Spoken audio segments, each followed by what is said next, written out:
He celebrated with his lover while our son burned with fever. When he came home, he lost everything. Elena Vargas clutched the digital ear thermometer. Her hands trembled as she removed it from her son's ear. The bright red numbers on the screen displayed an alarming 40.5 degrees Celsius. Little Leo, 4 years old, lay huddled in bed, his small chest rising and falling with hot, shallow breaths, his face flushed and his lips cracked, murmuring incoherently. A tide of fear washed over Elena. She frantically wiped his forehead, armpits, and groin with a lukewarm cloth, but his fever remained stubbornly high. Suddenly Leo began to convulse. His eyes rolled back into his head. "Leo, don't scare Mommy, please," Elena cried out, her voice breaking. Basic first aid flashed through her mind. Put him on his side to prevent him from choking. But her hands were shaking uncontrollably.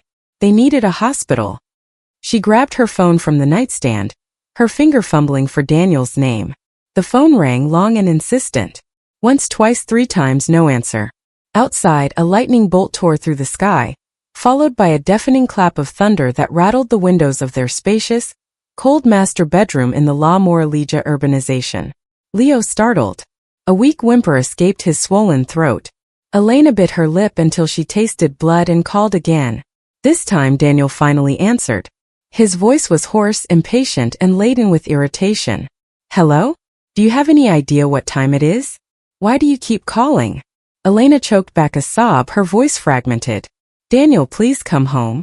Leo's fever has gone past 40. He's having seizures. I'm so scared. Please, come take him to the hospital with me." A moment of silence, then a frustrated sigh. "A fever again? He just had one last month. What kind of mother are you? Always letting him get sick. I'm in a crucial meeting with international partners. I can't just leave. Call the pediatrician or get an Uber. But the storm is terrible. The doctor's emergency line is busy. The car." Elena's explanation was cut short by other sounds filtering through the phone.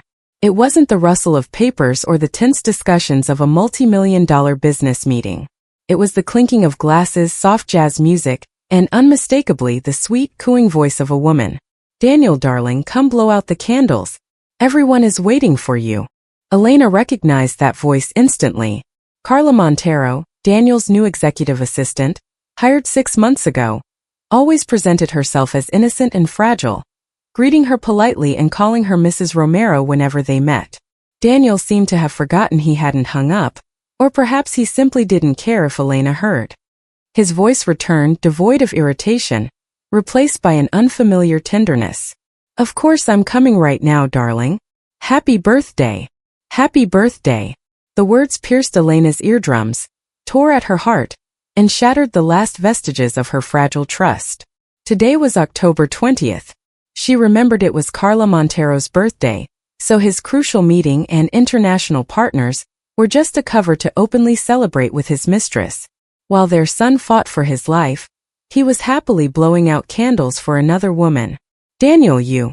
Elena screamed into the phone, but only the cold, impersonal sound of the dial tone answered her. He had hung up. Her phone slipped from her hand, landing silently on the thick carpet. She had no time for heartbreak or reproach. Leo was fading in her arms. Elena jumped up, grabbed a thick coat and wrapped her son in it. She scooped him into her arms and ran out of the master bedroom. The nearly 1,000 square meter mansion was eerily silent. The housekeeper was on leave, and the gardener was in the guest house out back. With this storm, calling them would take too long. She ran towards the garage, intending to drive herself. But when the garage door rumbled open, she was met with an empty space. The 2 luxury cars that used to be there, a black Maybach and a red Porsche, were gone. Elena froze. The Maybach was Daniel's daily car, and the Porsche was in her name, but the spare keys were always kept in the shoe cabinet. Now she remembered. This afternoon, Daniel had said his car was still at the shop and had asked to borrow hers to take some clients for a ride. He had taken her car to drive his mistress to a birthday party. He had even taken Paco, the family's private driver, leaving her and their son stranded on this stormy night, with no car, no driver.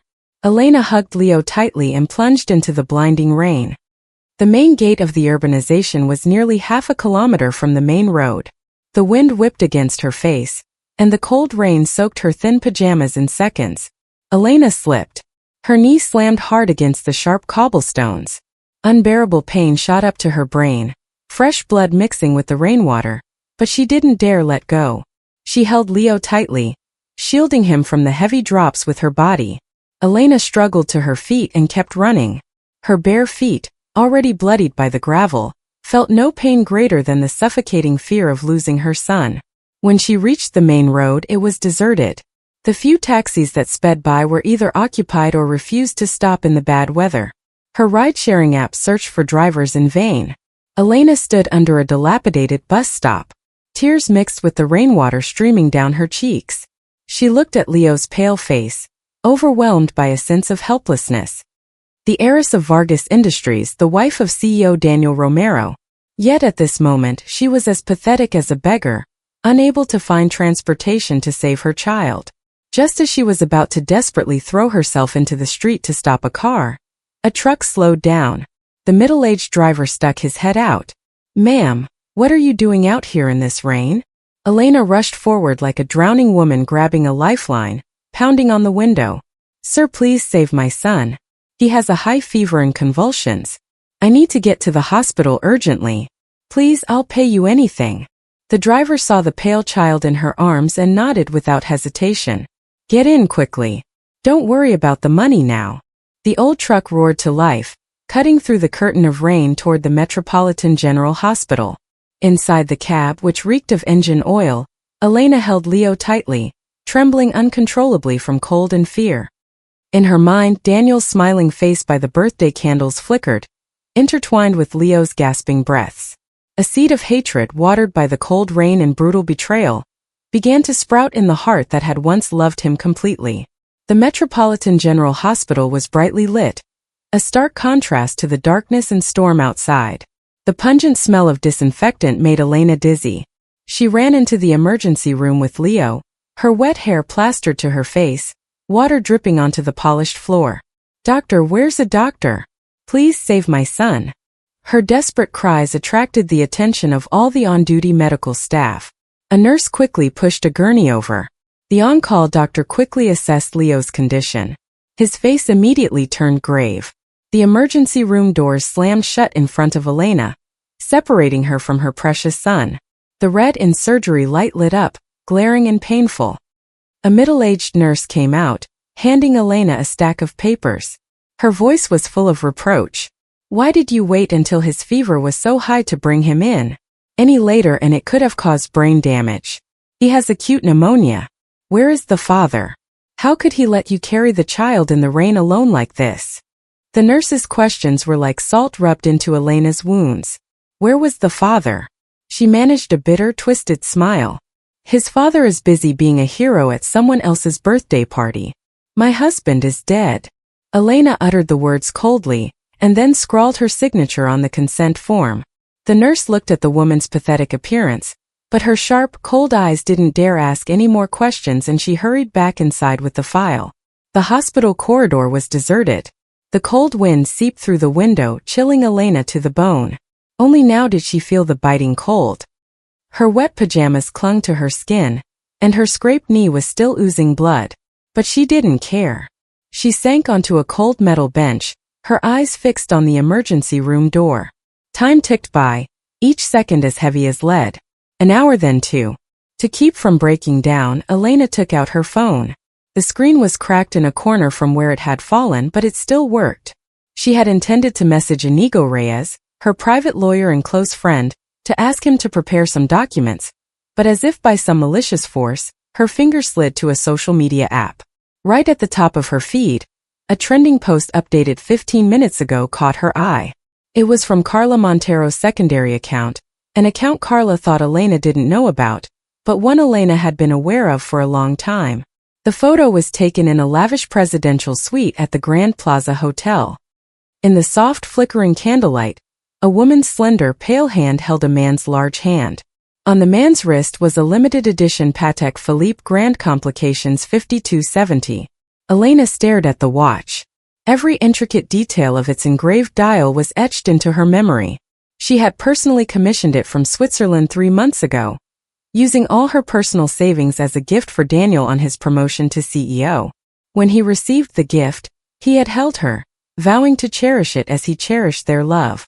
Yet now, that very watch appeared in his mistress's boastful photo on the same night. Their son lay in an emergency room. The caption was short but provocative. "Thank you, my man.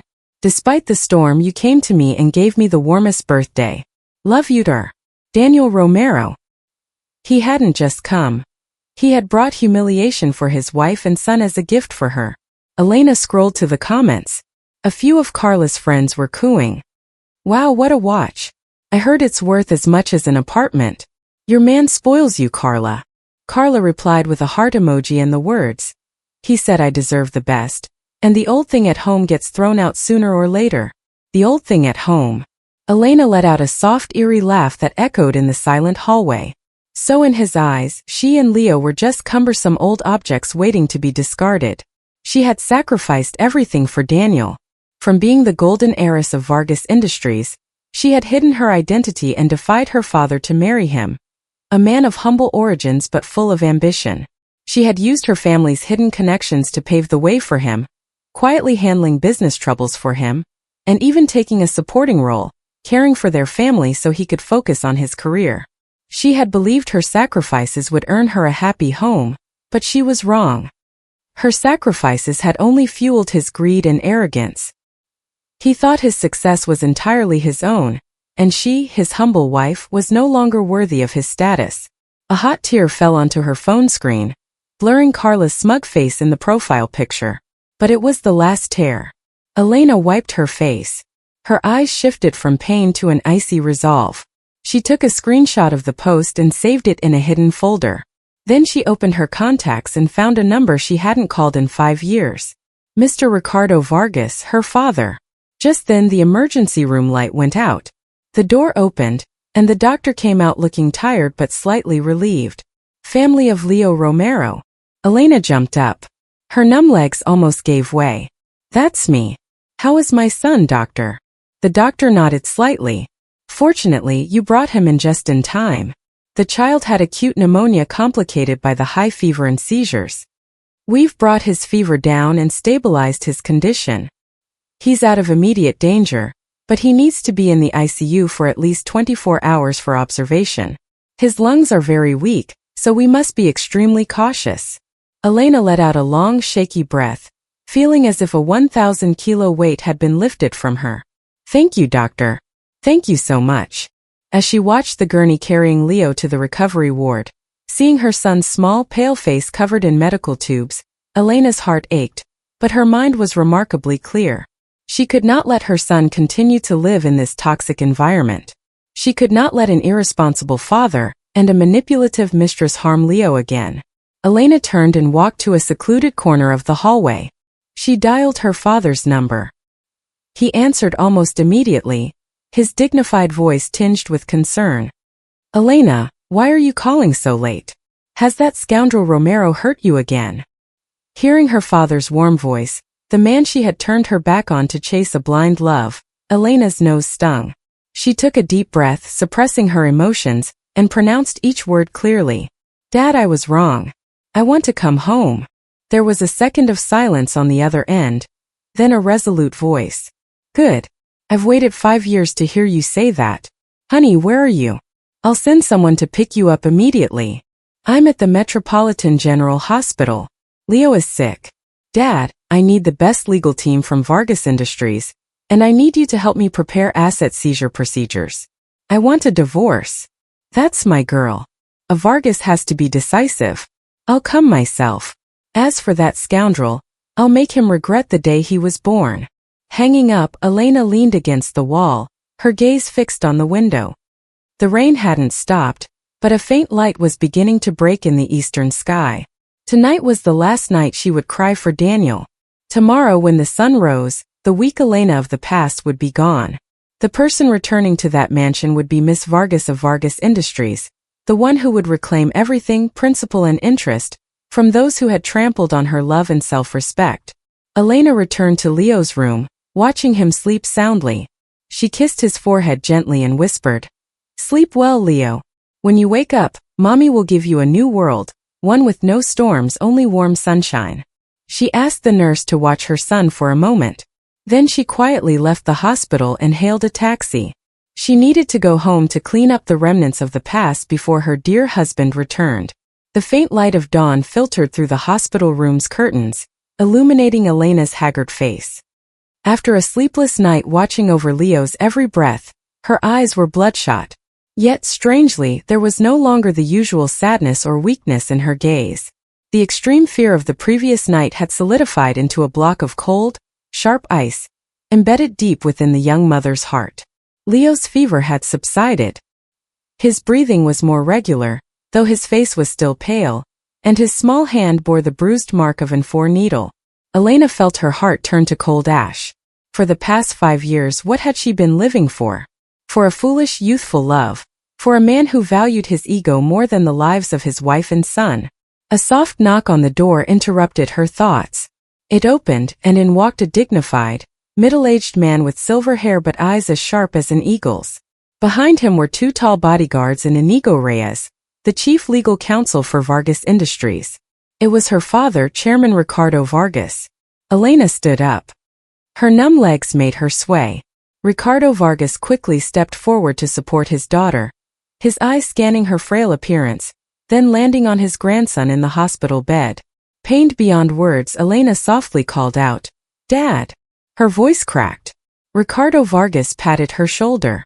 His voice was deep, yet held an undeniable authority.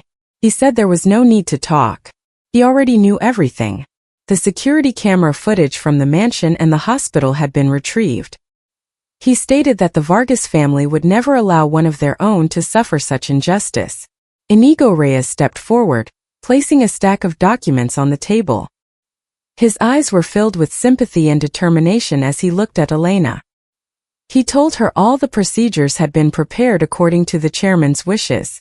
She just needed to nod, and the plan would be activated immediately.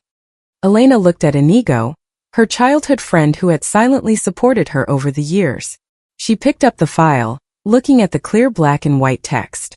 Divorce papers, asset division agreement, investment seizure order. She looked at her son one more time. The image of Daniel laughing happily with his mistress while their son was at death's door replayed, vivid as a slow-motion film. Her last hesitation vanished. Elena turned to Inigo and said she wanted to proceed immediately. Then she turned to her father, saying she would return to the Vargas estate. But first she needed to make a trip back to the Romero mansion. She had to reclaim what belonged to her and Leo and leave Daniel what he deserved. Ricardo Vargas nodded with satisfaction. He said Maria and 2 bodyguards would accompany her. Leo would stay here. He had already mobilized the best medical team from abroad for a consultation. No one could take the child without his order. Elena bent down and kissed her son's forehead, whispering an apology. Then she turned resolutely and walked out of the room. Her back was straight, exuding the proud aura of a Vargas heiress she had deliberately hidden for years to be a good wife. The sleek, black limousine from Vargas Industries took her back to the Romero mansion. The rain had stopped, but the house still felt damp and cold. The housekeeper had not yet returned. The vast house was eerily silent. Elena walked into the master bedroom, once the cozy home she had meticulously cared for. Daniel's clothes were still scattered on the bed, left haphazardly before he went to his meeting. The familiar scent of his cologne now made her nauseous. She opened the closet, unhesitatingly pushing aside the dazzling evening gowns Daniel had bought for her to wear at social events, helping him maintain his image. She only took her simple clothes, Leo's favorite toys, and most importantly, the photo album that chronicled her son's growth. Maria, the Vargas family's trusted housekeeper, quickly helped her pack. As she folded the clothes, she secretly wiped away tears, saying, "Miss Elena, you've suffered enough. This time, back at home, the master and madam will make it up to you." Elena smiled faintly, a smile that didn't reach her eyes. She replied that she hadn't suffered.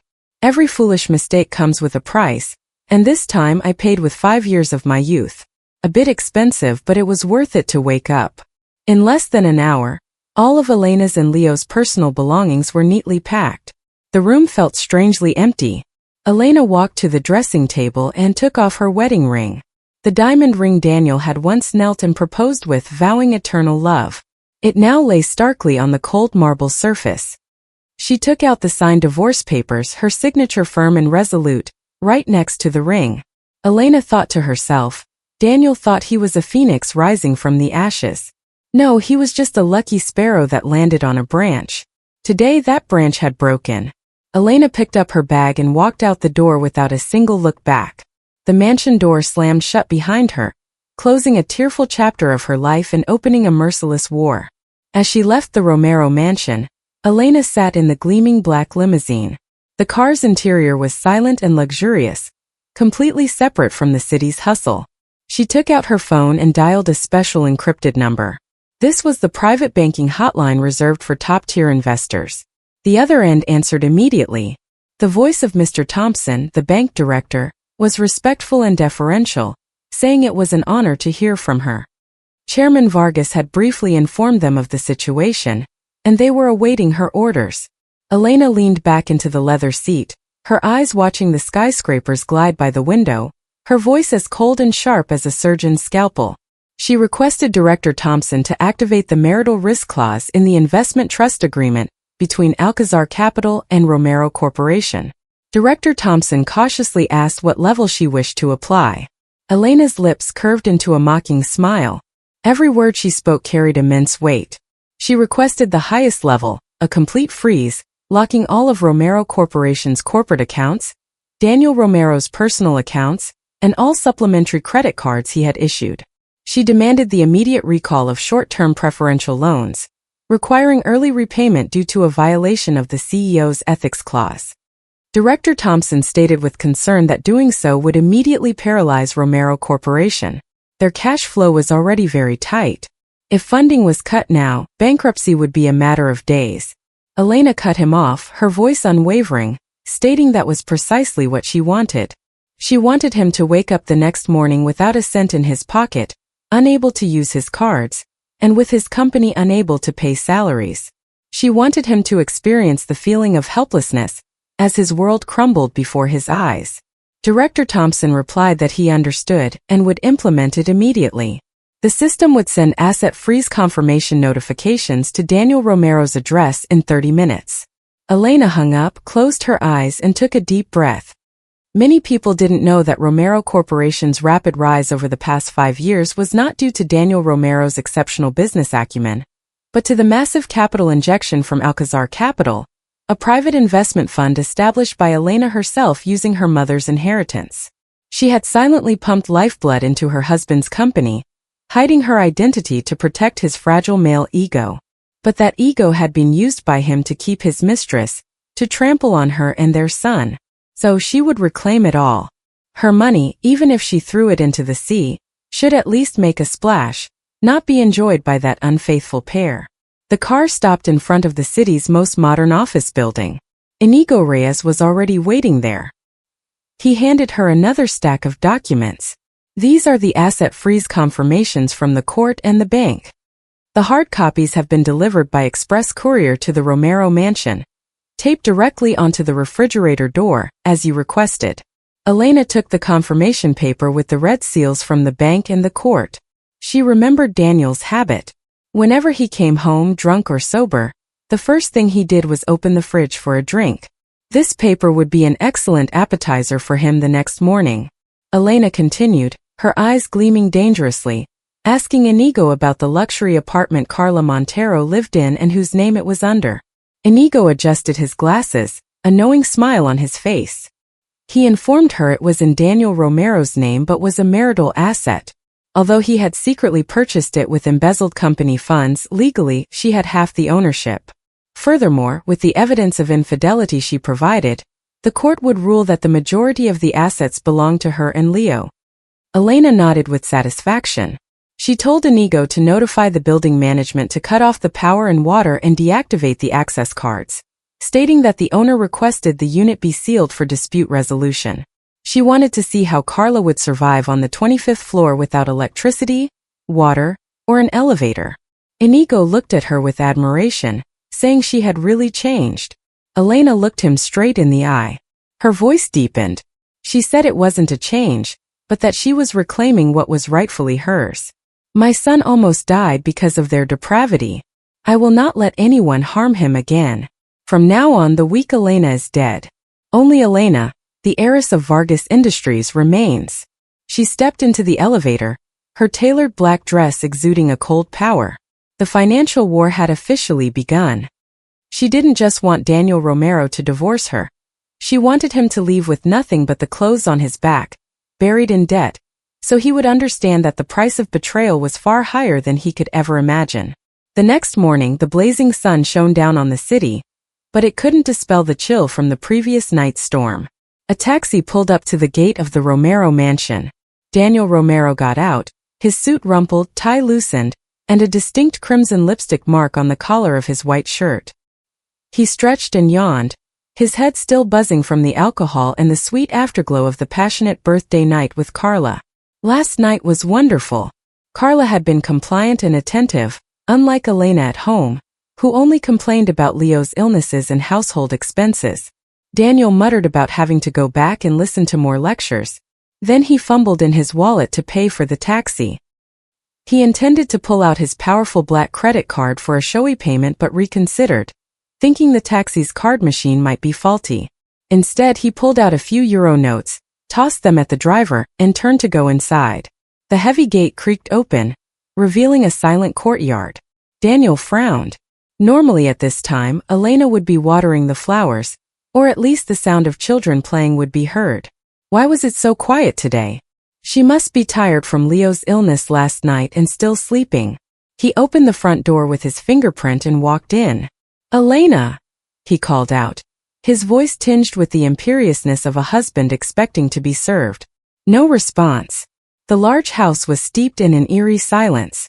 There was no smell of the breakfast Elena used to cook, no sound of slippers shuffling to greet him. The living room was tidy, so clean it felt cold, as if no one lived there. Daniel frowned. A sense of unease crept into his heart. He went upstairs and opened the master bedroom door. He wondered where she would be.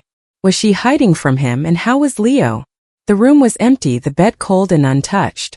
The closet doors were wide open, revealing empty shelves. All of Elena's clothes were gone. The dressing table was bare. No lotions or lipsticks. He froze for a few seconds, then let out a scornful laugh.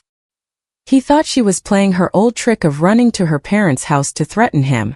He muttered. Women always making a fuss over nothing. If you want to leave, go ahead. Let's see how many days it takes for you to come back crying. Daniel didn't bother anymore. His throat felt parched from the alcohol. He went down to the kitchen, intending to get a glass of cold water to clear his head and then go back to sleep. He opened the refrigerator. As the door swung open, a white paper hit him in the face, neatly taped with a magnet in the most conspicuous spot. The title read clearly, "Notice of Asset Seizure and Debt Claim." Daniel squinted to read it. At first he smirked, thinking it was some childish prank from Elena.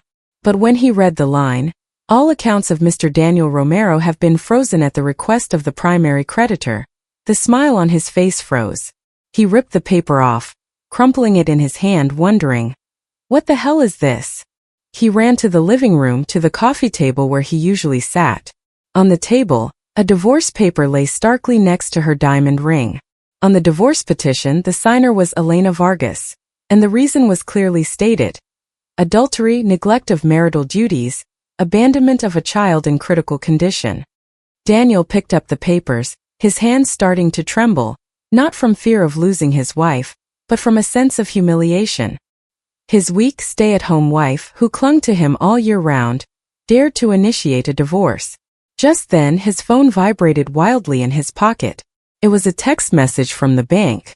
A series of notifications flooded the screen. His checking account had been blocked. Available balance 0. His platinum credit card had been deactivated. The loan for his Maybach was overdue, requiring immediate payment, otherwise, the asset would be repossessed. A barrage of messages like exploding bombs plunged Daniel into a real panic. He frantically dialed Elena's number, but only got the message, "The number you have dialed is no longer in service." He threw his phone onto the sofa, roaring like a wounded beast, screaming that Elena dared to do this to him. He didn't believe Elena had the guts or the ability to do this. It must be her family instigating it. A family of small-time merchants daring to go up against the CEO of Romero Corporation. He'd show them. But first he needed money. He remembered there was some cash and gold in his study safe. He ran to the study, spinning the safe dial. A click echoed, and the safe swung open empty. Inside, only a yellow sticky note remained with Elena's familiar handwriting. It said, "The money used to buy this gold was from my dowry. I'm taking it back. The safe is yours. You can store air in it." Blood rushed to his head. Daniel staggered, grabbing the edge of the desk to steady himself. He realized the situation was far more serious than he had imagined. This empty house was not a temporary tantrum but a calculated punishment. Unable to locate Elena, unable to get money, Daniel, in his extreme panic and anger, decided to drive to the company. He had to check the actual financial situation. He didn't believe a housewife like Elena could affect Romero Corporation. He ran to the garage, but then remembered both cars were gone. The Maybach, he didn't know where the driver had taken it. In fact, it had been repossessed by the bank early that morning. His wife's Porsche was nowhere to be seen. He cursed and had to run to the main road to hail a taxi. Arriving at Romero Corporation headquarters, he was met with unprecedented chaos. Employees were milling around, discussing anxiously, their faces worried. As soon as Daniel walked in, the CFO rushed out with a pale face. She informed him that this morning, the bank had announced a freeze on all company accounts. Material suppliers were also calling to cancel contracts. Hearing the company couldn't pay, the stock price was plummeting. Daniel roared at her to shut up. Cold sweat beaded on his forehead. He asked who was spreading such rumors, threatening to sue them, and demanded she call the bank director immediately. The CFO trembled, replying that she had already called, but was told it was an order from Alcazar Capital, the company's largest shareholder. They had activated the risk clause and asked if Daniel had offended them. Daniel froze. Alcazar Capital. That was Romero Corporation's lifeblood for the past 5 years. He had never met the head of this fund. Everything had been handled through legal representatives. Why were they turning against him now? A sudden thought crossed his mind. Leo. Last night, Elena said Leo had a high fever and convulsions. Could this be why she was making such a big fuss, instigating her family to take action? He needed to find Elena immediately and make her stop this madness. Daniel tried to reassure the employees, saying he would solve this. "Everyone continue working as normal," he said. Then he turned and rushed out of the company. He went to the Metropolitan General Hospital. After all, he was Leo's father. He had the right to visit his son. Besides, he believed that as soon as he showed up, with a few words of comfort and the excuse of being busy with work, Elena would soften up as always. Women were always sentimental when it came to their children. At the pediatrics reception desk, Daniel, panting, asked for Leo Romero's room. The nurse checked her computer, then looked at him with a strange expression. She said Leo, the child with the high fever and convulsions from last night, had been discharged and transferred. Daniel angrily asked where he had been transferred to. The nurse replied that the records indicated a transfer to the Vargas family wing and questioned why he, as the child's father, didn't know. Daniel was stunned to hear the Vargas family wing. That was the most exclusive VIP area in the hospital, reserved only for members of the Vargas family and top officials. No amount of money could get you in without a connection. Why was his son there? Could it be Elena's family? A chilling premonition struck him. He had never really cared about his wife's background. He only knew her father was a businessman from another city. He had always thought they were just an old couple saving for their daughter who married rich. Daniel ran to the VIP area, but as soon as he reached the security gate, 2 tall bodyguards in black suits and sunglasses stopped him. They stated coldly, "Private area. No unauthorized entry." Daniel tried to force his way past, yelling that he was Leo Romero's father and he was there to see his son. One of the bodyguards shoved him coldly, sending him stumbling to the floor. He said Daniel's name was not on the visitor list. Miss Vargas explicitly instructed that you and any dogs are not allowed inside. Daniel, enraged, asked who they dared to call a dog and who Miss Vargas was. It was Elena. What right did she have to block him? The bodyguard looked at him with contempt, as if looking at a pile of trash. He advised Daniel to go look in a mirror. Miss Vargas is the sole heiress of Chairman Ricardo Vargas of Vargas Industries. You lived with her for 5 years and didn't know you were sitting on a gold mine. What a fool. The bodyguard's words struck Daniel like a lightning bolt. Ricardo Vargas. Vargas Industries, one of the country's largest financial conglomerates. Elena was Ricardo Vargas's daughter. Everything spun before Daniel's eyes. He remembered the times Elena had offered shrewd business advice that he had dismissively brushed off. The extravagant gifts his in-laws sent, which he had looked down upon, and capital Alcazar. He collapsed on the floor, his face drained of color. He had not only lost his wife and son, he had just realized that he himself had shattered his golden ticket. His neglect last night had turned into a death sentence for his future. But his arrogant and greedy nature would not let him accept defeat so easily. He scrambled to his feet, his eyes bloodshot. He screamed that Elena had deceived him, that she had dared to hide this from him. He challenged her. Do you think I'm scared just because you're a Vargas heiress? My son carries the Romero surname. I'll sue you for custody. He turned and stormed off, already plotting another dirty scheme.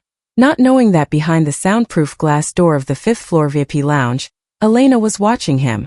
A glass of red wine in her hand, her eyes as cold as ice. Watching him like a dying ant, she took a small sip of wine and whispered, "The game has just begun, Daniel Romero." The headquarters of Vargas Industries stood imposingly in the heart of the city's financial district, a skyscraper reflecting the brilliant sunlight on its glass panels. This was a symbol of economic power that every entrepreneur yearned to enter. In the executive conference room on the 68th floor, a somber atmosphere prevailed. The senior major shareholders who had fought alongside Chairman Ricardo Vargas for decades sat quietly. Today, the chairman had announced a significant change in the CEO position. The heavy wooden door slowly opened. The crisp, authoritative click of high heels on the marble floor echoed. Elena Vargas walked in. If Daniel Romero were present, he would surely not recognize the woman before him. Gone was the housewife with her messy bun and cotton pajamas. Today, Elena wore an exquisitely tailored ivory-white pantsuit that accentuated her slender figure. Her long hair was slightly waved, falling naturally behind her. Her makeup was light yet sharp, especially her eyes, which exuded a cold indifference. She walked to the head of the table, a position normally reserved for her father, and sat down. Inigo Reyes followed closely, placing a stack of documents in front of her. Elena scanned the conference room. Her clear voice carried an invisible pressure. She introduced herself as Elena Vargas, who would be taking over as the acting CEO of Vargas Industries, authorized by the chairman. The shareholders exchanged glances, some surprised, some skeptical, but seeing Inigo's confirming nod and her chillingly calm demeanor, they all quietly nodded in welcome. The meeting proceeded swiftly. Elena made decisive policy decisions, particularly to withdraw investments from high-risk projects, among which Romero Corporation was strikingly marked in red. At the end of the meeting, Elena returned to the CEO's office. She stood before the floor-to-ceiling window, looking down at the tiny cars below. The feeling of holding power in her hands was vastly different from holding a ladle in a small kitchen. For 5 years, she had deliberately clipped her own wings to stay in a cage. Now it was time for the phoenix to be reborn. Inigo knocked and entered, a tablet in his hand. He reported that Daniel Romero was in the reception lobby, shouting to meet with representatives from Alcazar Capital and the management of Vargas Industries. He claimed there was a misunderstanding and wanted to renegotiate. Elena turned, a mocking smile on her lips. She asked Inigo if he still didn't know her identity. Inigo shook his head, a slight, mocking laugh escaping him. He said Daniel still thought Vargas Industries was a distant partner and Alcazar Capital a mysterious benefactor. He could never imagine that his humble housewife held the lifeblood of his company. Elena walked to her desk, told Inigo to let him wait, and to tell the receptionist that the CEO was busy and could not see guests without an appointment. In the grand first-floor lobby, Daniel Romero paced like a trapped animal. Sweat ran down his back.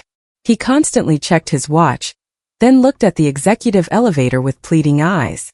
The beautiful receptionist looked at him apologetically but maintained a professional smile, announcing that the CEO was in a meeting and inviting Mr. Romero to wait. Daniel suppressed his anger, forcing a smile, saying he had an urgent matter related to a multi-billion-dollar project. He waited for 3 long hours from 10 a.m. to 1 p.m. His stomach rumbled. The employees of Vargas Industries passed by, looking at him curiously, whispering, making him feel like 1,000 needles were pricking his ego. He, Daniel Romero, CEO of Romero Corporation, once hailed wherever he went, was now left stranded in the lobby like a delivery man. Just as Daniel was about to give up, the VIP elevator doors opened. A group of people came out, led by a radiant woman surrounded by assistants. Daniel squinted. That figure, that walk felt so familiar.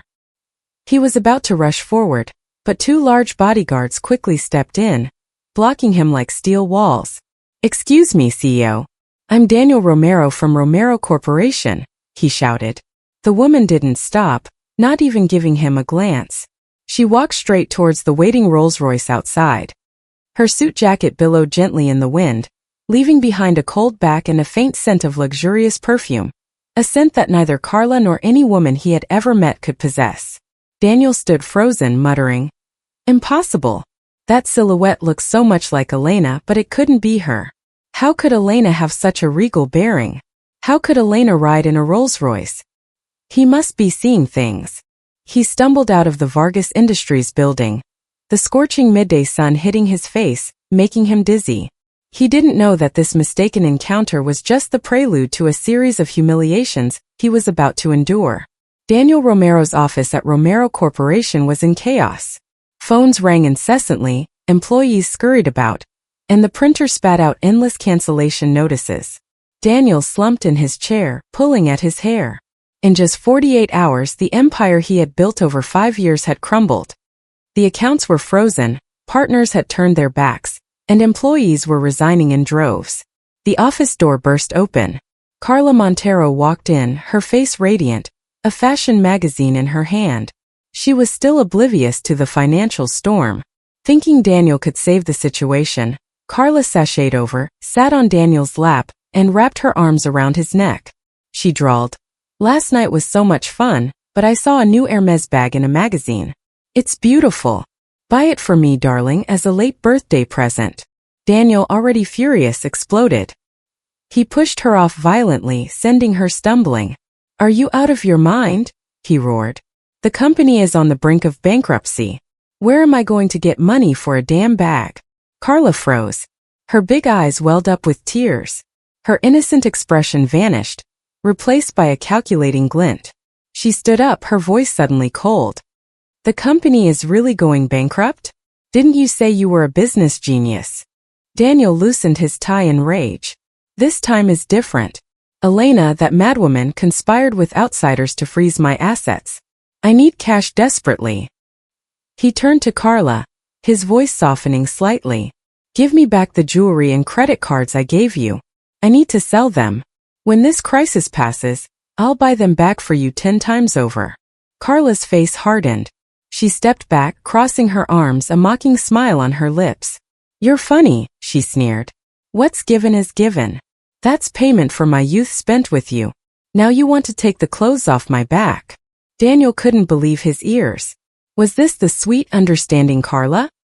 He glared at her, pointing a finger, calling her ungrateful. "You latched onto me when I was rich, and now that I'm down you turn your back?" The two began a loud argument. Vulgar insults flew across the poorly soundproofed office. Just as the argument reached its peak, the company's internal PA system suddenly crackled to life. "Hello? Do you have any idea what time it is?" "A fever again. I'm in a crucial meeting." "Daniel, darling, come blow out the candles." "Of course I'm coming right now, darling. Happy birthday." All the employees stopped what they were doing. The space fell into dead silence, save for the echoing recording. It was the phone call between Daniel and Elena. Daniel and Carla in the office froze. His own voice, Carla's cooing voice, his cruel neglect of his sick son all laid bare. Daniel's face turned purple. He lunged to turn off the speakers but couldn't. Outside, the employees' gazes were filled with utter contempt. So the all-night meeting was him fooling around. His son was having seizures, and he was busy blowing out candles for his mistress. How can such a man lead anyone?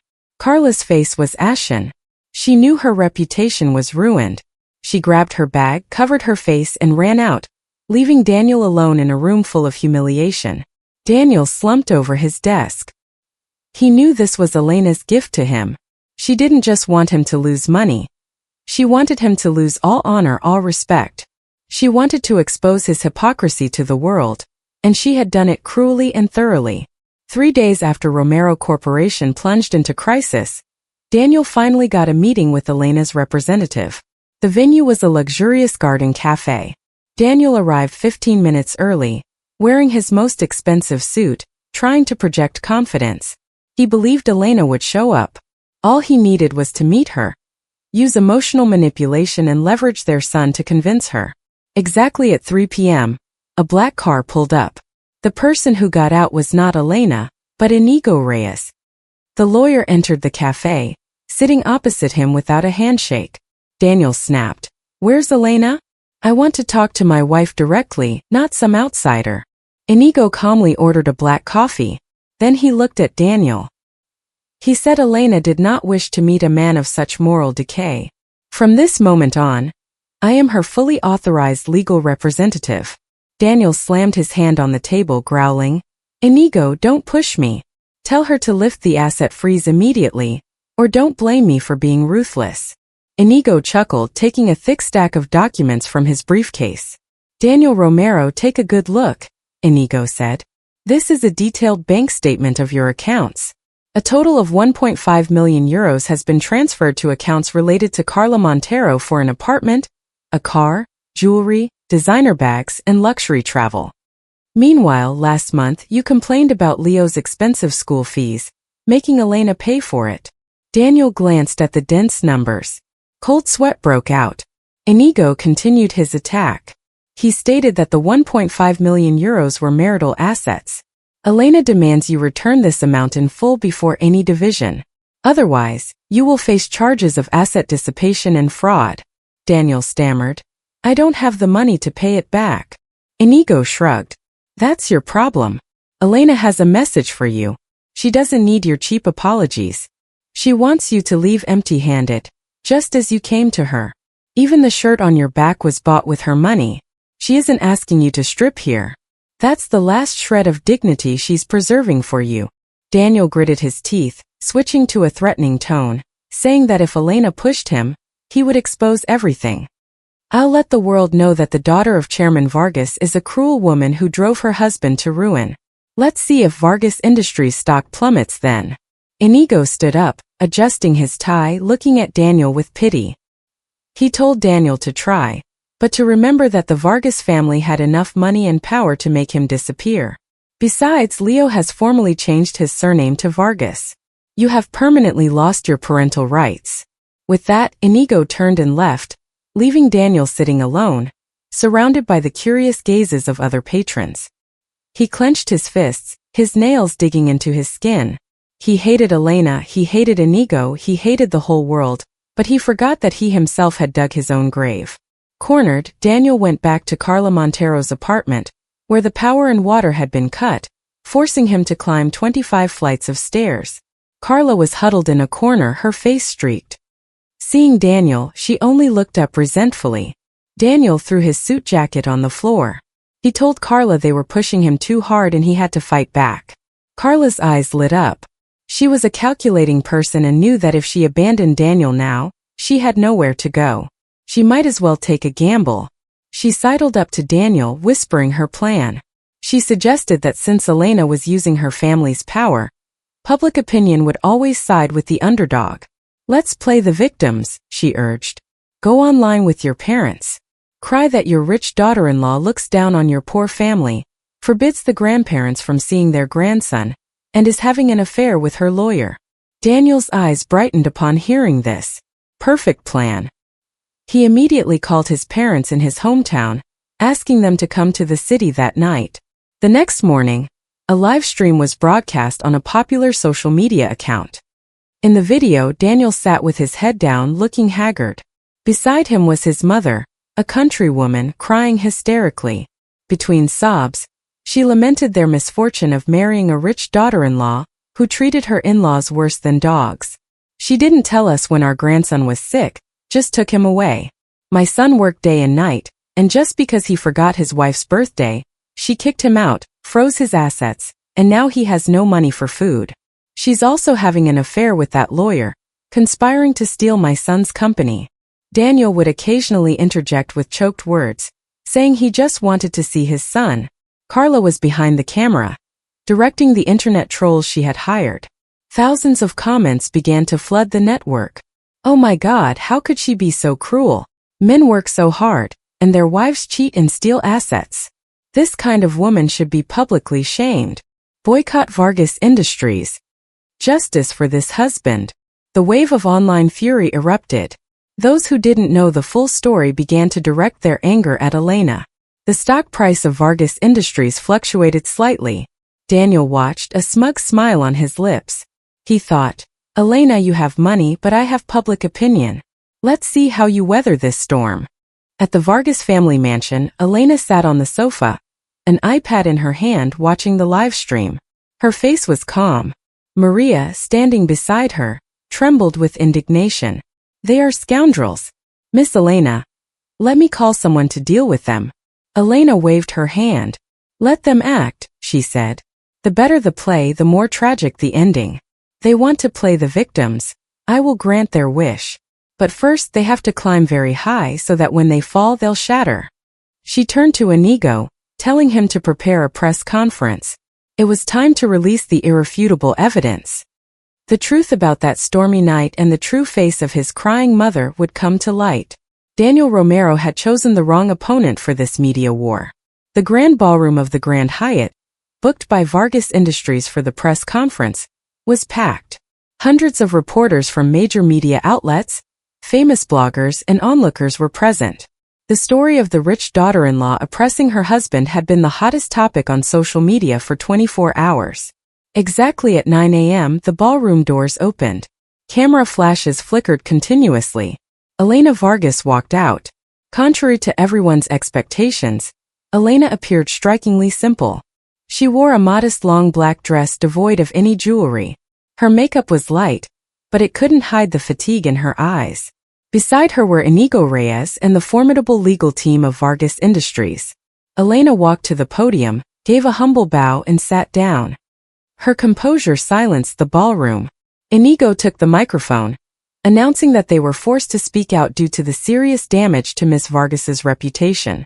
A reporter immediately stood up. Miss Vargas, is it true that out of unfounded jealousy, you froze your husband's assets and drove him to ruin? Elena looked directly at the camera. She didn't answer but gestured to the technician. The giant LED screen behind her lit up. The first image was an enlarged medical file. Patient's name: Leo Romero, 4 years old. Diagnosis: acute pneumonia, high fever with seizures, respiratory failure. Admission time: 2:15 a.m., October 20th. Condition on admission: critical. The entire ballroom gasped. Next, the screen split in two. The left side showed security footage from the luxury apartment building where Carla Montero lived. At 10 p.m. on October 19th, Daniel Romero appeared in a sharp suit, holding a large bouquet of roses, his arm around a young woman's waist. They were both laughing happily. The right side of the screen showed dashcam footage from a taxi. At 2 a.m. on October 20th, in the pouring rain, Elena Vargas, alone, held her convulsing son, desperately pounding on the taxi window. The brutal contrast made everyone hold their breath. On one side, a husband immersed in revelry. On the other, a mother struggling to save her child's life. Elena took the microphone, her voice firm. She stated, "I am not a saint to forgive a man who betrayed me, but I am a mother. On the night my son had a 40-degree fever, I called Daniel Romero 12 times, and the answer was that he was busy and forbade me to disturb him." The screen then showed the call history and a short audio recording of that phone call. Carla's cooing laughter and Daniel's "happy birthday, darling" echoed through the ballroom. Elena paused, then delivered the final blow. She asserted, A father who happily cuts a birthday cake for his mistress while his son is having life-threatening seizures is not worthy of being a father. I froze his assets not out of jealousy, but to reclaim what belonged to my son. My money, I had the right to give it, and I also have the right to take it back when the other party is no longer worthy. The silent space was broken by scattered applause, which quickly grew into resounding cheers. The live stream of the press conference reached a record viewership. Millions of comments on social media immediately turned the tide. My God, he's an animal. His son was at death's door, and he was fooling around with his mistress. Poor Elena Vargas, she's so strong. Boycott Daniel Romero. Justice for Elena and her son. Daniel Romero sat in his office, staring at the computer screen, his hands trembling. He knew his victim act had been shattered, exposing the ugliest truth. He had lost miserably and disgracefully to the woman he once despised. After the press conference, the boycott of Daniel Romero and Romero Corporation spread to reality with alarming speed. At Romero Corporation headquarters, a gloomy atmosphere prevailed. The customer service department was paralyzed by complaints and cancellations. Daniel locked himself in his office, his hair disheveled. His mobile phone rang incessantly. Creditors, the bank, former partners. He answered a call from the director of the National Bank. The voice on the other end was cold, announcing that due to the severe collapse of the CEO's credibility, the bank had classified Romero Corporation as a high-risk bad debt. They demanded Daniel repay the entire €3 million loan within 3 days. Daniel slammed the phone down. €3 million. He didn't even have 30,000. The office door burst open. His assistant rushed in with more bad news. Romero Corporation's stock had plummeted. The Securities Commission was demanding an explanation. Suppliers had sent trucks to block the warehouse gates. Daniel roared in despair. He still had assets. Real estate, land. In a panic, Daniel remembered he owned 2 resort villas and a plot of prime land. Their current value should be tens of millions. If he could sell a part, he would have enough cash. He hastily called a real estate agent, offering a price 30% below market value. The agent called back 15 minutes later. Sorry, the transaction can't be completed. Upon checking the notary system, all these properties are jointly owned by Mr. Daniel Romero and Mrs. Elena Vargas. To sell, her signed consent is absolutely required. Daniel felt like he had been struck by lightning. He remembered years ago when he bought these assets, Elena had handled the paperwork. He had just signed, not realizing she had cleverly included her name as a co-owner. From the very beginning, Elena had silently built a protective fence. Now to get money, he had to beg Elena, but she would rather let those properties rot than help him. Daniel sank his head into his hands. A bitter laugh echoed. He had been stripped of every escape route by the wife he considered useless. With not a cent to his name, his credit cards blocked, his cars repossessed, Daniel was forced to take a taxi to find Carla Montero.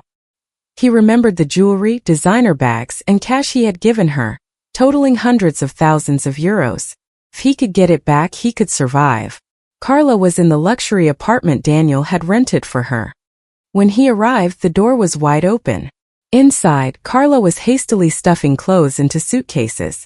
The room was in a chaotic mess. "What are you doing? Where are you going?" he demanded. Carla turned, her eyes cold. She continued folding an expensive dress. "The power and water have been cut here, and reporters are constantly lurking. I can't live like this." Daniel grabbed her arm, his voice pleading, telling her to return the diamond jewelry set and the cash. He needed money desperately. Carla violently shook off his arm, stood up, crossing her arms, looking at him with undisguised contempt. "Are you dreaming? That money is for my services to you. Once a gift is given, it can't be taken back. You're such a pathetic man, clawing back things from your ex-girlfriend." Daniel couldn't believe his ears. "Ex-girlfriend? What do you mean? You're leaving me."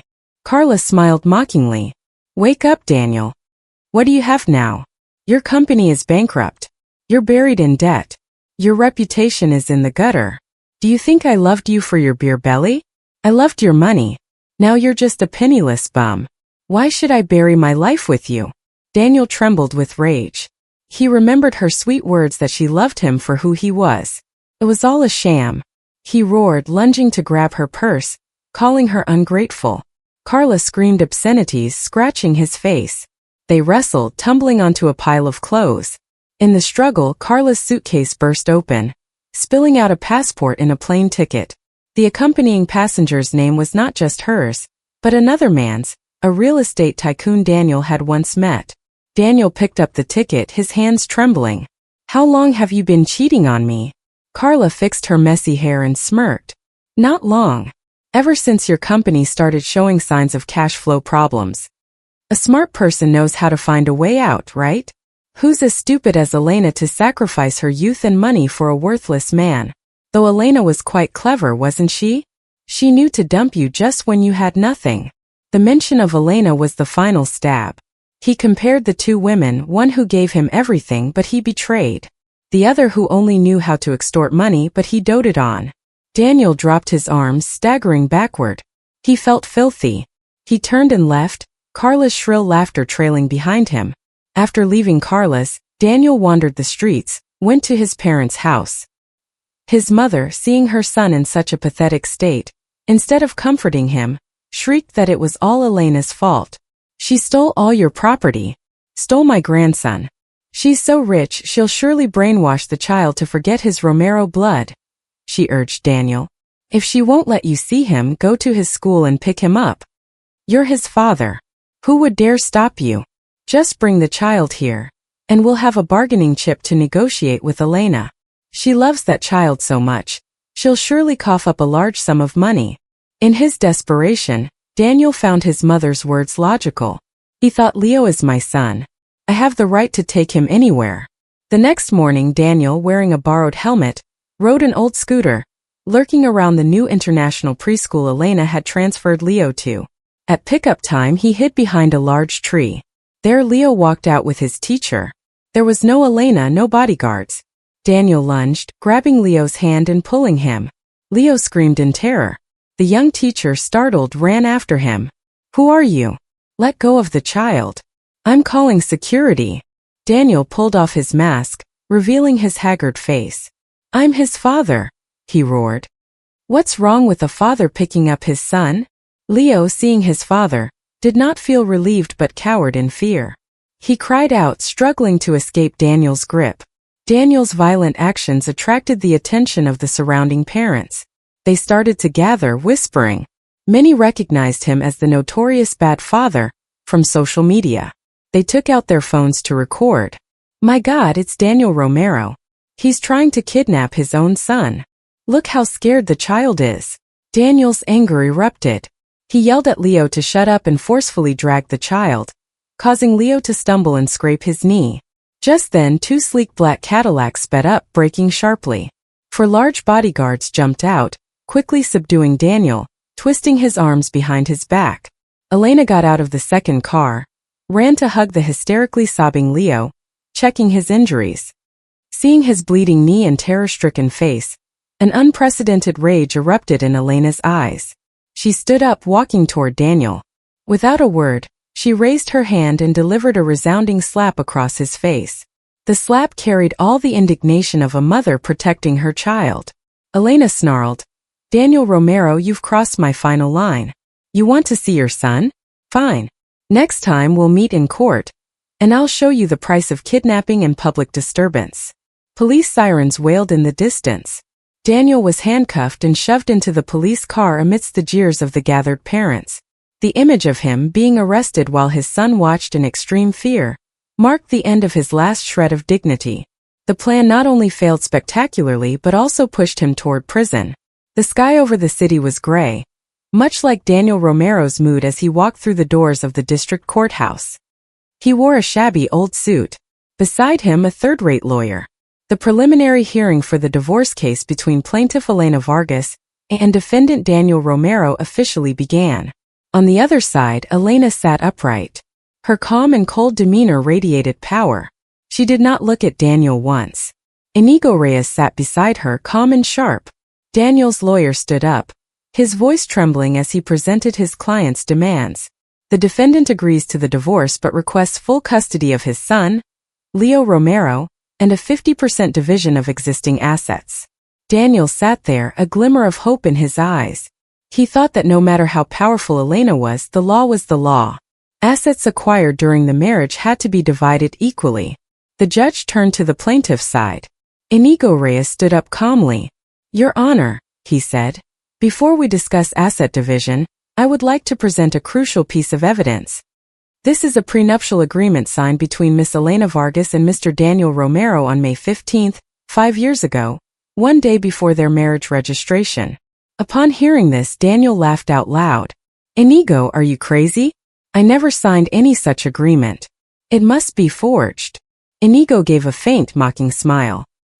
He requested the judge to show Daniel the original document. When Daniel held the contract, seeing his own elaborate signature at the bottom, his face turned pale. A hazy memory from 5 years ago resurfaced. It was his bachelor party the night before his wedding. He had been very drunk. Elena had given him a stack of papers, saying they were urgent documents for the marriage registration that needed his signature. He had signed blindly. It turned out that Daniel had unwittingly signed his own financial death warrant. The contract clearly stated that all assets created or inherited by Elena before and during the marriage were her sole property. The shares of Romero Corporation were investment capital from Alcazar Capital. Daniel Romero was merely a salaried operator. The judge banged the gavel, declaring the contract legal and valid. Daniel completely collapsed. Regarding child custody, Inigo presented irrefutable evidence. Leo's medical records, the video of Daniel abandoning his sick son, and the police report on his attempted kidnapping. The judge delivered the final verdict. Divorce granted. Elena Vargas was awarded full custody of their son. Daniel Romero was stripped of visitation rights and granted no assets. Furthermore, he was ordered to repay the 1.5 million euros he had embezzled to give to Carla Montero. The court session concluded. Elena stood up. As she passed Daniel, she paused and spoke softly. "That signature was the price of your blind trust. Years ago, I had you sign it just to guard against potential risks. I never imagined I would use it against you. You forced me to." Daniel looked up, following his ex-wife's retreating figure. Tears streamed down his face. He had lost completely. After the trial, Daniel Romero officially became a destitute man drowned in debt. He still believed he was talented, just lacking capital. He frantically sought opportunities. Hearing he was desperately looking for investors, Elena smiled coldly. She decided to give him one last gift. A high-end business gala was held. Daniel managed to sneak in. He wore a rented suit, clutched a glass of cheap wine, and searched for potential investors. A middle-aged man with a foreign accent, David Jenkins, approached him. He introduced himself as a representative of a new U.S. venture capital fund, looking for promising tech projects. He claimed to have heard of Daniel and expressed great interest in his AI-integrated e-commerce ecosystem idea. Like a drowning man clutching at a straw, Daniel boasted enthusiastically. David Jenkins nodded, occasionally interjecting with praise. At the end of the party, David Jenkins said his fund was willing to inject 5 million euros. However, there was one condition. To show his commitment, Daniel had to contribute an initial 1 million euros to the project's joint account within 3 days. 1 million euros, a huge sum. But the allure of 5 million euros and the prospect of returning to fame blinded him. He unequivocally promised he would secure the funds. He started scrounging everywhere. He sold his Patek Philippe watch. He borrowed from friends. He even knelt and begged former partners. But he still only managed to raise 200,000 euros. Desperate, he remembered a loan shark's business card. He gambled everything. He thought that in just 3 days, when David Jenkins' money came in, he would repay the loan immediately. He signed a loan agreement for 800,000 euros with the loan sharks. With 1 million euros in hand, Daniel immediately transferred it to the account David Jenkins had specified.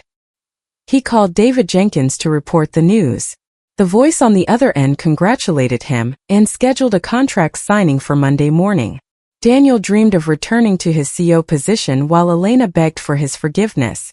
He didn't know that David Jenkins was just an actor hired by Inigo, and the receiving account was a bottomless trap. Monday morning, Daniel, in his best suit, arrived at the investment fund's office address. He asked the receptionist for David Jenkins' office on the 18th floor. She looked at him blankly, saying the 18th floor was vacant. A chill ran down his spine. He hastily called David Jenkins. "The number you have dialed is no longer in service." He rushed up to the 18th floor only to find an empty, dust-covered space. He had been scammed. 1 million euros, 800,000 of which was loan shark money. Daniel collapsed. His desperate cry echoed in the empty hallway. He stumbled back to Romero Corporation, which was now mostly sealed off. But as he reached the door, he saw a group of menacing, tattooed men waiting the loan sharks. As soon as they saw Daniel, they swarmed him. Punches and kicks rained down on him. He curled up, begging for more time, but only received brutal kicks. They beat him half to death. Then they took his watch, ring, wallet, and even his shoes. Before leaving, the leader spat in his face, giving him 3 more days to find the money, otherwise they'd take an arm.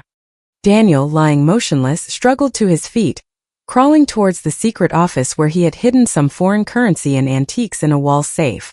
But when the secret door opened, he froze. The safe was open, empty. Standing in front of the safe was Carla Montero. She had returned using a spare key he had foolishly given her, sneaking in while he was away. Carla was stuffing the last bundle of cash into her bag. Seeing the bloodied and battered Daniel, she showed no fear, only a contemptuous smirk. Daniel croaked, "Why did you do this to me?" Carla stepped over him, her sharp high heel pressing on his outstretched hand. She said coldly, "Consider this compensation for my youth. Following you has brought me nothing but infamy. Now I need some capital to start a new life." She advised him, "You should blame yourself for being stupid, for trusting women too easily." With that, Carla turned and walked straight out, leaving Daniel lying in a pool of blood and betrayal. He watched her disappear. He had lost everything. This was the living hell Elena had given him. 3 days after the beating, Daniel was relentlessly pursued by the loan sharks. He had nowhere to go. His parents, upon hearing of his debts, had fearfully shut their doors, disowning their son. In his despair, his feet unconsciously led him back to the Vargas mansion. The gate stood imposingly in the misty winter rain. Daniel stood there, looking no different from a beggar. His clothes tattered, his face bruised, he shivered from the cold. He remembered the stormy night when Elena had also desperately carried their son out of the house, but at that moment, he was happy with his mistress. Now the wheel of fortune had turned full circle. Daniel knelt before the iron gate. His voice cried out Elena's name, cried out Leo's name. He begged to see her one last time. The mansion gate slowly opened. A luxurious black Rolls-Royce Phantom drove out slowly. Daniel lunged, trying to block the car, pleading for Elena's forgiveness, begging her to save his life. The car stopped. The rear passenger window slowly rolled down. Daniel saw Elena sitting inside, wearing a warm cashmere coat. Beside her, Leo was sleeping soundly. Daniel sobbed, reaching out his dirty hand. "I was wrong, Elena. Please give me a chance. I'll be your slave. Save me, please. They're going to kill me." Elena looked at him. Her eyes were devoid of triumph, anger, or pity. It was the look one gives a stranger. That silence was more terrifying than 1,000 curses. She didn't say a word, just turned and spoke softly to the driver. "Let's go, Paco. Don't let the trash spoil our view." The car window slowly rose. The luxury car sped through a puddle, splashing dirty water all over Daniel, and then drove away, leaving him kneeling alone in the cold, biting rain. Daniel buried his head on the ground. His sobs mixed with the rain. He understood that the greatest punishment for him was not prison or poverty, but having to live and witness his loved ones happy with others, while he himself was forever erased from their lives like a stain that had been thoroughly washed away. In the distance, several tattooed figures slowly approached. Daniel closed his eyes, awaiting the tragic end he had scripted for his life. After Daniel was driven away from the Vargas mansion gates, another piece of news emerged. Daniel's mother, Mrs. Carolina Romero, had been admitted to a psychiatric hospital after witnessing her son being beaten. Elena received a call from the private investigator she had hired. He reported that he had found an encrypted electronic diary in an old laptop Carla had left behind. In her office, Elena opened the file. In the diary, Carla meticulously documented her process of getting close to Daniel's family. The most chilling revelation was the relationship between Carla and Mrs. Carolina Romero. The two had met online.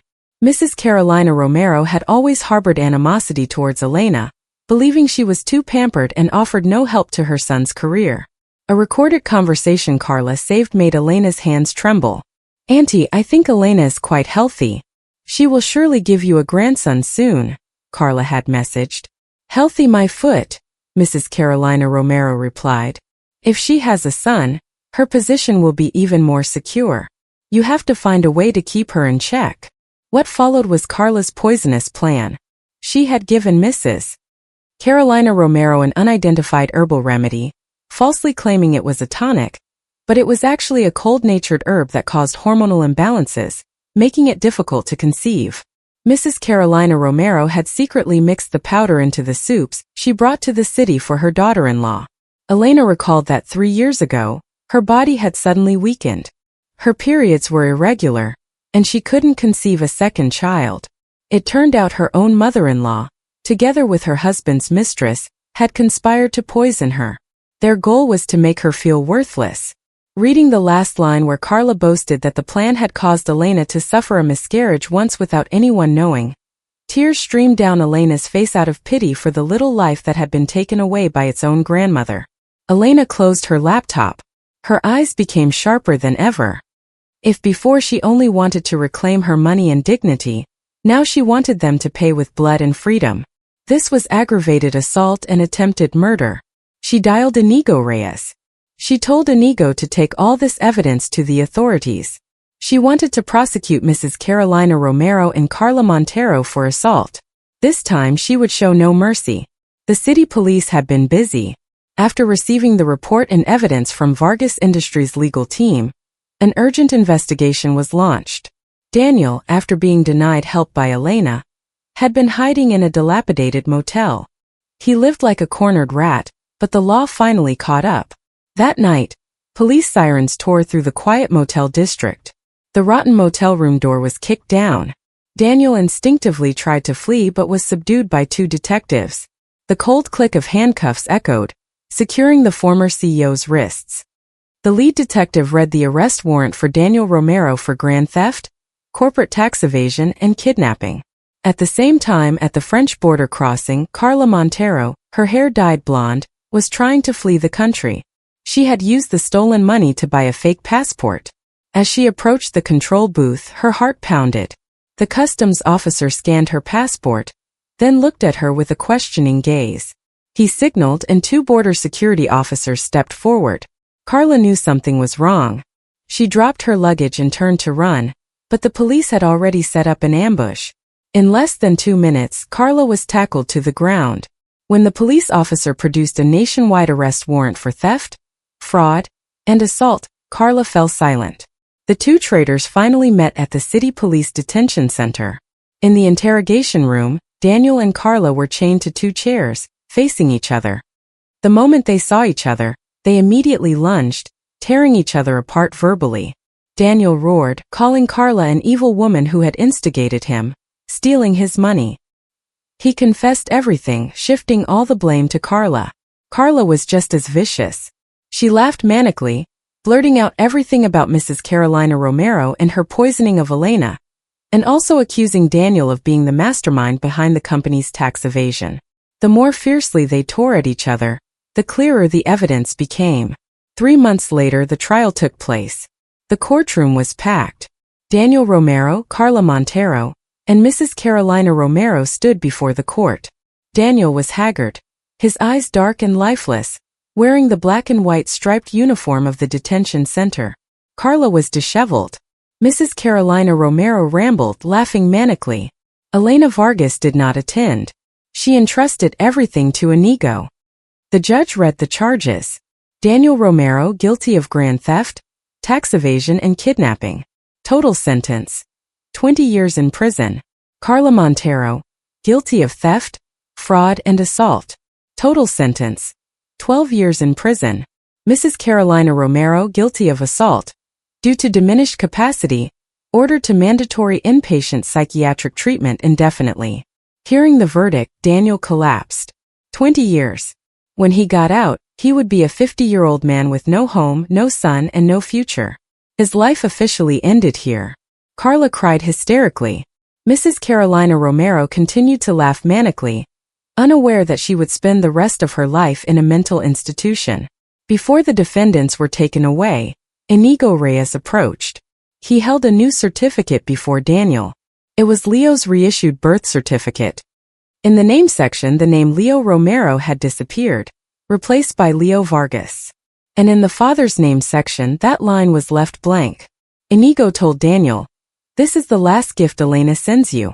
From now on, the child has no legal or blood relationship with the Romero family. You no longer have parental rights." Daniel stared at the paper, his mouth agape. This pain was more terrible than the 20-year prison sentence. He had lost the last connection to the decent world. He bowed his head, tears streaming down onto his cold handcuffs. He regretted it, but it was too late. The door of the police van slammed shut, trapping him in darkness. Soto del Real Penitentiary housed dangerous criminals. Daniel Romero began his days of confinement here. On his first day, he tasted the rules of the cell. He was placed in a common cell with hardened criminals. When they learned that Daniel was in prison for fraud and for abandoning his sick son, the cell block leaders looked at him with contempt. In the underworld there were unwritten codes. Never harm your wife and children. Daniel's actions were considered the most despicable.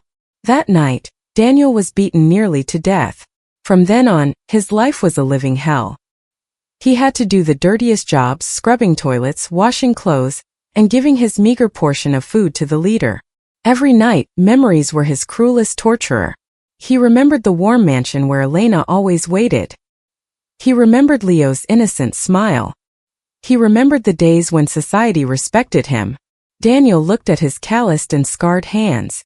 These hands once wore a €1,000,000 watch and signed multi-million-dollar contracts. Now they only shoveled waste. He realized that everything he once had was not due to his brilliance but was given to him by Elena.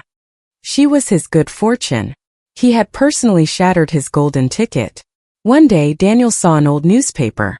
On the culture page was a photo of a charity art exhibition. In the photo stood a beautiful and radiant Elena next to a handsome Leo, holding a first-place trophy. And behind them, his hand protectively on Leo's shoulder, was Inigo Reyes. The three of them looked like a perfect, happy family. Daniel trembled, tears blurring the image. He clutched the newspaper to his chest, letting out a grief-stricken wail. There would be no forgiveness. Daniel understood that he would pay for his stupidity with the rest of his life in torment and loneliness. He had lost everything. 3 years passed. In the western suburbs of the city was a dilapidated bar called the Rusty Nail. This was a gathering place for rough workers and alcoholics. Carla Montero, or Vivi, as people called her now, squeezed through the boisterous crowd carrying a tray of beer. She wore a cheap, revealing mini dress. The thick makeup could not hide the deep crow's feet in her skin, darkened by smoke and alcohol. In just 3 years, prison and social rejection had transformed the once beautiful secretary into a haggard woman. After being released early, she found the outside world even harsher. With a notorious record, no company would hire her. To survive, she worked as a waitress in a seedy bar, accepting being groped and teased daily. A drunk customer grabbed Carla's arm, laughing. He stuffed a small bill into her cleavage. His rough hand fondled her. "You're so worn out and still playing hard to get. Drink with me, baby, and then come with me tonight." Carla suppressed her disgust, forcing a smile. "Sorry, boss. I only sell drinks, not myself." The man slapped her hard, sending the tray of beer crashing to the floor. He cursed her, still pretending to be a virgin. "Everyone knows you're the vixen who stole another woman's husband." Carla clutched her cheek. Tears streamed down her face. The mocking laughter was like 1,000 needles. The bar owner rushed out, not to defend her, but to scold her for breaking property, docking her pay, and telling her to clean up the trash. Carla shuffled out to the dark alley. The biting night wind cut through her thin dress. She sank beside a pile of garbage bags, sobbing. She remembered living in a luxury apartment, driving expensive cars. Why had her life come to this? Just then a frail figure shuffled over, carrying a large sack of recyclables. He stopped by the dumpster where Carla sat, his blackened, trembling hands searching for empty cans. Carla looked up under the dim streetlight. She froze. The man before her was skeletal, his back hunched, his face scarred and haggard, his hair more than half gray. Though shattered, Carla still recognized those eyes that once looked at her with passion and also with hatred. It was Daniel Romero. He had been released early for a terminal illness. Homeless, he lived by collecting trash. Daniel also recognized the heavily made-up woman crying by the trash. He paused, looking at Carla. The two who had once conspired to steal others' happiness met again in the most miserable circumstances. One a seedy barmaid, the other a junk collector waiting to die. Daniel said nothing, just curled his lip into a twisted, bitter smile.